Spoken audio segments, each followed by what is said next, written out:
नमस्कार मित्रों, मैं राइटर आशुतोष पांडे उर्फ आशु बाबा आप सबके समक्ष प्रस्तुत हूँ। जैसा कि मैंने अपने पिछले वीडियो में बोला था कि आप सबके साथ बारी बारी से अपने विभिन्न कलाकारों द्वारा सुर से सुसज्जित गीतों को बिना रिदम के मैं आपके सामने प्रस्तुत करूंगा। नाम झुलनिया है राजा जी, टाइटल सॉन्ग, जिसको मैंने 13/4/2016 को लिखा था। आइए आप सबके बीच प्रस्तुत है। ताना मारतिया ललमुनिया ए राजा जी। ललमुनिया एक गांव की लड़की है।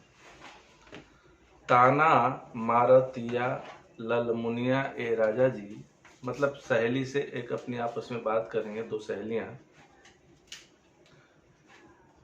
ले ले यह नाक के नथुनिया ए राजा जी। ताना मारतिया ललमुनिया ए राजा जी, ले ले यह नाक के नथुनिया ए राजा जी। बलांतरा।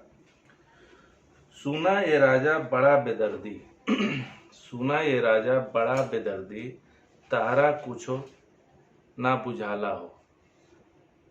अब बड़की गोतिनिया के देखी के मनवा बड़की गोतिनिया के देखी के मनवा हमरो पिराला हो। फेरा तनी हमरो पर नजरिया ए राजा जी, ले ले यह नाक के नथुनिया ए राजा जी।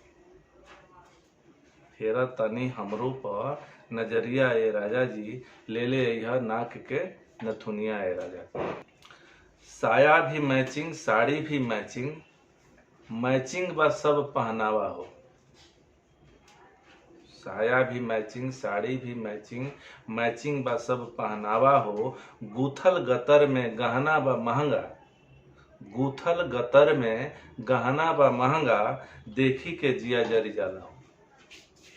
मतलब केहू के देख के हमें ईर्ष्या जैसी हो रही है।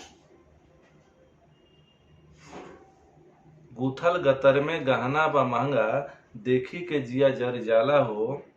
रउआ बाटे कौनो मजबूरिया है राजा जी, ले ले यह नाक के नथुनिया है राजा जी।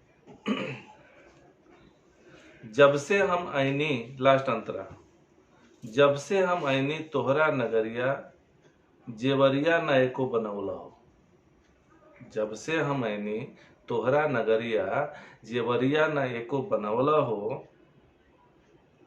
आशुतोष के गीतिया एहो संगतिया, आशुतोष के गीतिया एहो संगतिया, साथे न मिलके गवला हो। प्रिंस अब लगाइब हम फसरिया ए राजा जी, ले ले यह नाक के नथुनिया ए राजा जी। ताना मारतिया ललमुनिया ए राजा जी, ले ले यह नाक के नथुनिया ए राजा जी। धन्यवाद। कैसा लगा आपको जरूर बताइएगा। जय जय भोजपुरी।